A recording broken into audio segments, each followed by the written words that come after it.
एक बात समझने की है, आज का इंसान सचमुच सबसे आसान कौन है?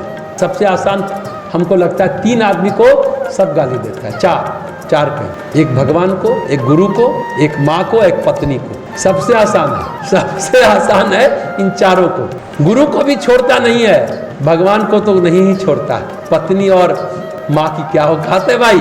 जीवन में सुख हो या दुख हो, हमेशा हम बोलते हैं व्यक्ति या परिस्थिति कोई माध्यम बने सुख के लिए या दुख के लिए, होता अपना ही प्रारब्ध है। हमारे कर्म में अगर नहीं है तो कोई चाहकर आपको सुखी नहीं कर सकता, तो चाहकर दुखी भी नहीं कर सकता, जब तक आपके भाग्य में नहीं है। चाह करके भी नहीं कर सकता, व्यक्ति या परिस्थिति कोई माध्यम बने सुख के लिए या दुख के लिए। नहीं तो इस बात को हमें भली भांति समझना चाहिए। दुख आए भले आप तर्क कीजिए, देखिए भाई साहब ऐसा नहीं ऐसा था, लेकिन आप समझिए कि कभी ना कभी हमारा ही किया हुआ कर्म है, तो मन को आराम भी मिलेगा। नया आक्रोश में, आवेश में नया पाप मत इकट्ठा करके दुख के काल को आप बढ़ाते चलेंगे। ये अक्लमंदी हम लोग को जरूर सीख लेनी चाहिए। जीवन में सुख हो या दुख हो, व्यक्ति के द्वारा हो या परिस्थिति के द्वारा हो, जैसा हमने कहा वो अपना ही कर्म है, अपना ही प्रारब्ध है। तो एक बात गांठ बांध लेनी चाहिए, भले माध्यम कोई हो, कोई बने, आप जैसा हमने कहा ऊपर ऊपर तर्क कर सकते हैं, पर अंदर से आपके दिमाग में स्पष्टता होनी चाहिए, आपके विचारों में ये मेरा ही कर्म है। व्यक्ति तो सिर्फ माध्यम है, परिस्थिति तो माध्यम है सिर्फ। तो गोस्वामी जी कहते हैं नाना ये सांसारिक लोगों की बात है, भक्त को इनसे प्रेरित नहीं होना चाहिए। भक्त को प्रेरित होना चाहिए चातक से, भक्त को प्रेरित होना चाहिए भरत से। ये मेघ चाहे गरजे, ओले बरसाए या बिजली गिराए, चातक दूसरी ओर नहीं ताकता।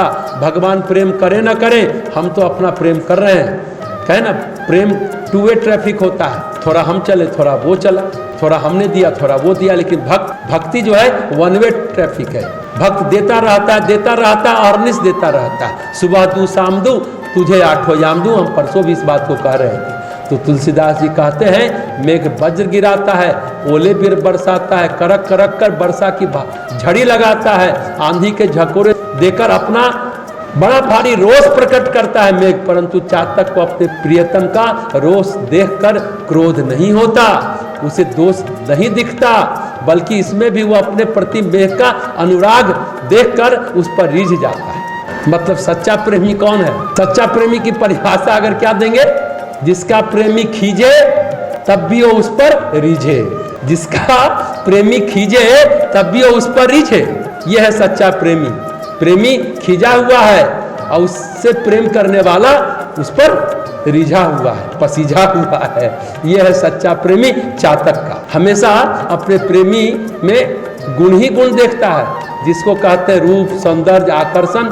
ये सारा उन्हीं आंखों में होता है जिसमें प्रेम घनीभूत हो। प्रेम पनपता है, वहीं रूप, सौंदर्य, आकर्षण उस आंख से दिखता है। जहाँ प्रेम नहीं है वहाँ आकर्षण, अनुराग थोड़े समय में ही खो जाता है, थोड़े समय में ही खो जाता है।